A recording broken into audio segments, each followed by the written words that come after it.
Welcome back for another deep dive with us.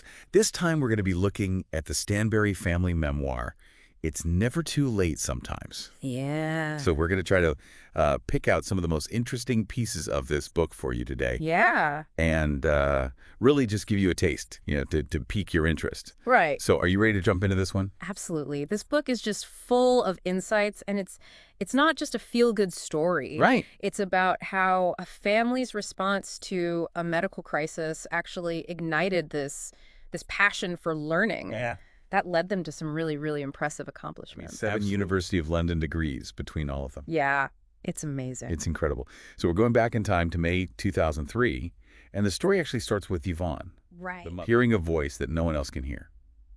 And this voice is telling her that her daughter, Samantha, is sick and that time is of the essence. It's a really chilling opening. It kind of sets the stage for this frantic race against time. Yeah. And that voice compels Yvonne to just abandon everything she was doing, carefully laid plans, and rush Samantha to the hospital. Right. And that's just the beginning. I mean, the book takes us through this whirlwind of different hospital visits. Yeah. With Yvonne encountering all these doctors who just seem to raise more questions than answers. Exactly. You can almost feel this mounting tension Yeah. as they search for a diagnosis. Right.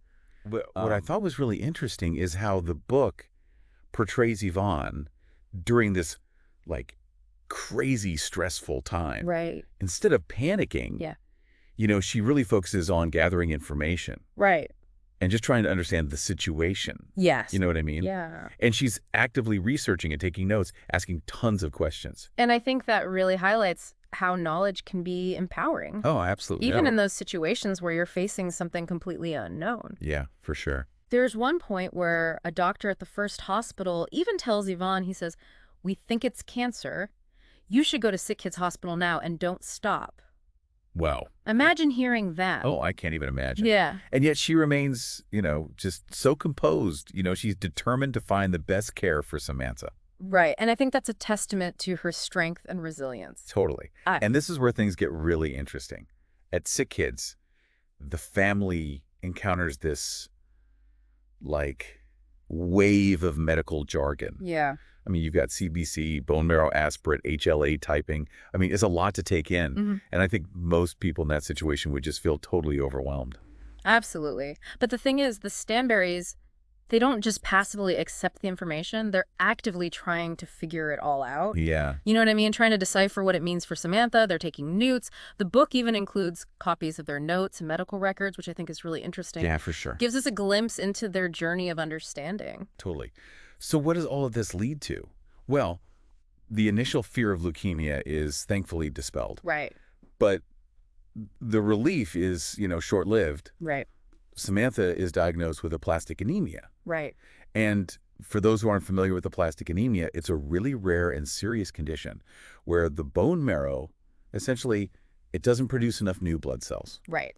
And the book actually does a really good job of explaining this in a way that I think anyone can understand. Yes. It highlights how critical platelets are in preventing bleeding, what happens when they're dangerously low. Yeah. There's this one part where a doctor actually uses this great analogy. Oh, yeah. He compares the bone marrow to a factory that produces red blood cells and platelets. That's a really good way to put it. It's a complex medical concept, but when you put it like that. Yeah. So this diagnosis obviously changes everything for the Stanberry family. Samantha's condition is really serious. Her platelet levels are so low that even a minor injury could be life-threatening. Right. And so now the family's thrust into this world of bone marrow transplants and experimental treatments, and the stakes could not be higher. Yeah, absolutely. And the book really doesn't shy away from that emotional roller coaster. The hope, the fear, the uncertainty. It's all there. Right. But amidst all the medical drama, there's this seed being planted, this unexpected consequence of Samantha's illness Okay. that will shape the entire family's future. Oh, wow. So we left off with the Stanberry family facing this really daunting reality of Samantha's aplastic anemia diagnosis. Right. The search for a bone marrow donor is on, but the chances of finding a match within the family are, pretty slim. Yeah. It's just a really heartbreaking situation. Yeah. And the book, it doesn't sugarcoat any of the challenges they're going through. It doesn't. And I think, one of the most striking things for me was just their determination to explore every single option. Right. They're not just, sitting back and waiting. They're actively researching. They're diving into this world of experimental treatments, Yeah. weighing the benefits against, some pretty significant risks. It's a huge decision. Oh, absolutely. No parent should have to make. No. And the book, I think, does a really great job of capturing that emotional weight. Yeah, for sure. And the treatment that they end up choosing is, I mean, it's pretty intense. It involves this drug called Atgum. Right. And get this, it's actually derived from horses or rabbits. Oh, wow. When I read that, I was like, what? That's incredible. It Yes. sounds unbelievable, but Yeah. it really highlights how far they were willing to go for Samantha. Absolutely. And the book, it does explain, how Atgum works.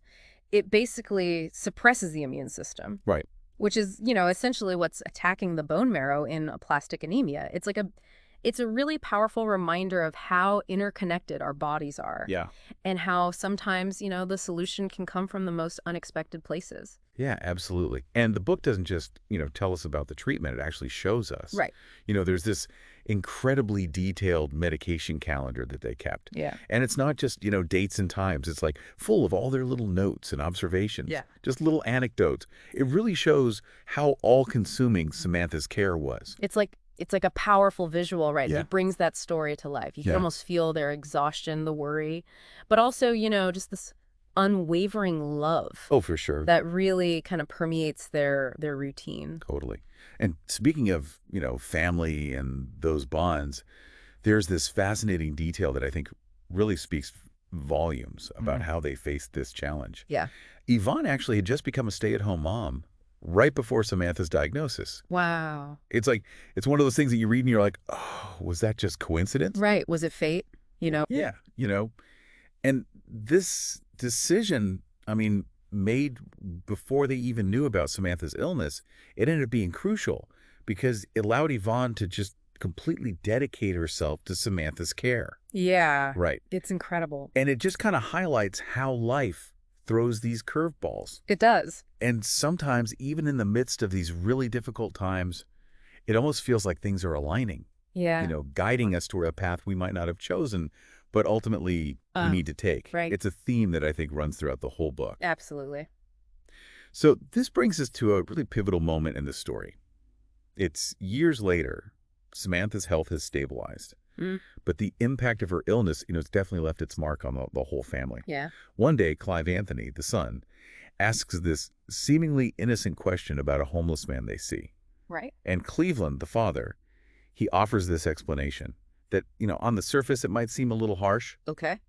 but he tells Clive Anthony that the man is homeless because he didn't do his homework. Wow. Now, I think we could debate the merits of this approach to parenting. Right.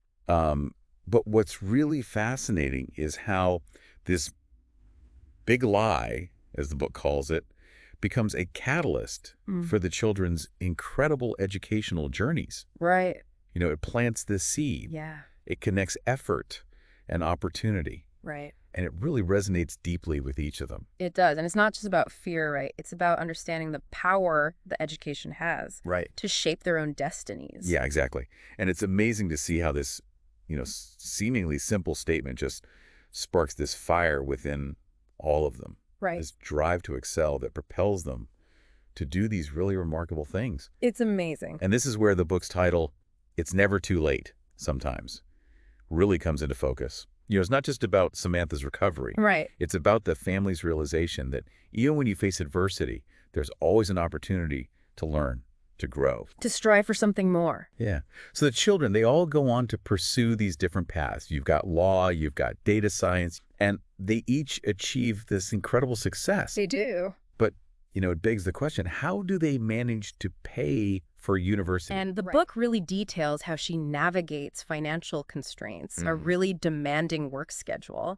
And, it's a testament to her resilience and her commitment to reaching her goal. Right. And it's not just about, this individual grit. I mean, the book really does a great job of illustrating how important family support was to their success. Yvonne and Cleveland, the parents, they emerge as these pillars of strength, constantly guiding and encouraging their kids. Right. And, their approach to parenting is so interesting. They really instilled this respect for education, but not in this, overbearing way. Yeah. Not through lectures or pressure, Right. but by fostering this environment of curiosity Yeah. and really open dialogue. For sure. And one of the things that really struck me was, they used humor to cope Yeah. with all the stress of Samantha's treatment schedule. Right. And, it makes you realize that laughter can be such a powerful tool Oh, absolutely. for resilience, Yeah. even in those really dark times. It is. It's this beautiful reminder that,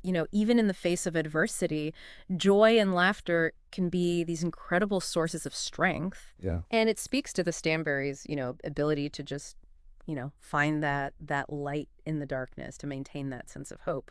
For sure. Even when things were really, really tough. Yeah, for sure. So it's never too late. Yeah. Sometimes, this book, it's a story that I think will stay with you Yeah. long after you finish reading it. Yeah. And it's a great reminder that, setbacks don't define us. Right. That challenges can be these catalysts for growth. Yeah. And that, with love, with support, with a little bit of humor, we can overcome, some pretty incredible odds. Absolutely. The Stanbury family's journey, I think it's a true inspiration. Yeah. It encourages us to embrace lifelong learning, to support each other, and to never give up on our dreams. Right. So if you're looking for a story that's going to uplift you, that's going to inspire you, and just leave you with this renewed sense of hope, Yeah. I highly recommend checking out. It's never too late sometimes. You can find it on Amazon. Yeah. We'll put a link in the show notes. But be sure to include a link. Yeah, it's a book that'll make you think, make you feel, and maybe even inspire you to, go on your own journey. Yeah. Awesome. Well, hey, thanks for joining us on this deep dive. Absolutely. Until next time, keep exploring, keep learning, Yes. and remember, it's never too late sometimes.